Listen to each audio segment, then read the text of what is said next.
Would you double back, baby? Would you recommend? I've been the coldest in your life and it's so evident.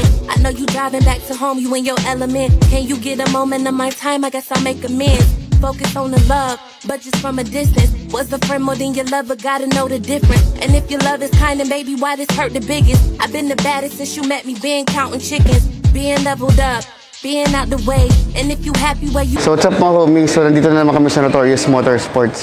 So may ginagawa kami ngayon, Veloster, no? So dito sa Notorious Motorsports, gumagawa kami ng exhaust more than 10 years na. So ang Notorious Motorsports, 10 years in the business na. So eto, yung ginawa natin. Nag-muffler delete tayo dahil turbo. Tapos naka 2.5 pipings tayo. Nilagyan natin siya ng resonator. Tapos nagtanggal na rin tayo ng catalytic. Tapos eto, naglagay tayo ng flexible pipe. So eto, ginawa natin dito is cutback exhaust or yung turbo back exhaust niya. So dito sa Notorious Motorsports, nagbibigay kami ng warranty.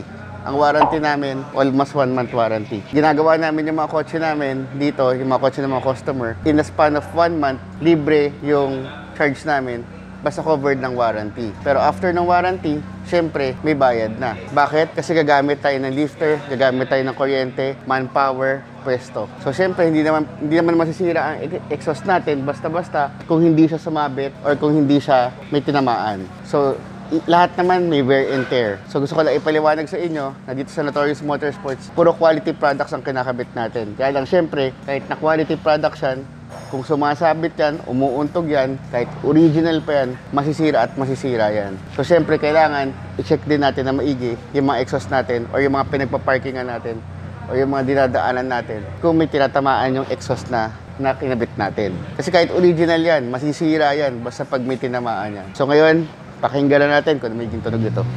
So what's up mga homies? So ito na yung finished product na ginawa natin. K&N air filter na kinabit natin dito sa Veloster na to. So explain ko lang sa inyo. Notorious Motorsports, 10 years making exhaust. Hindi nyo kami kayang pabagsakin. Dahil kami pinakamalapit dito. Diba? Marami nang gumaya sa amin. Ang dami nagbabagsak ng presyo. Pero wala, iba ang Notorious. Iba ang kaya namin gawin. Yung mga nagawa namin, di nyo kayang gawin. Dahil iba ang Notorious. Kami lang ang malakas.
Okay, sir. Saan pa ako kayo galing, sir? Sa Marikina pa. Marikina. Anong name nila, sir? Tor. Sir Tor. Season. Okay, Sir Tor, anong masasabi mo sa ginawa natin na Ayos. headers intake exhaust? Matutuwaan ako nito.